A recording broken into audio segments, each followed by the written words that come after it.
Welcome to the tutorial. Today, we're going to learn how to bookmark a website in Google Chrome. Bookmarking a website is a great way to quickly return to any site you find useful or want to revisit later. Let's get started by opening Google Chrome. Once Chrome is open, navigate to the website you'd like to bookmark.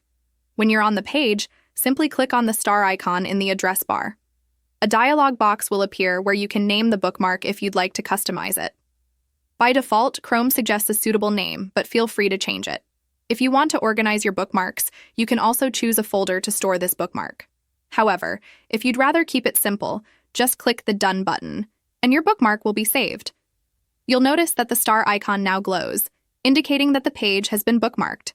To access your bookmarks, click on the 3 vertical dots at the top right of your screen.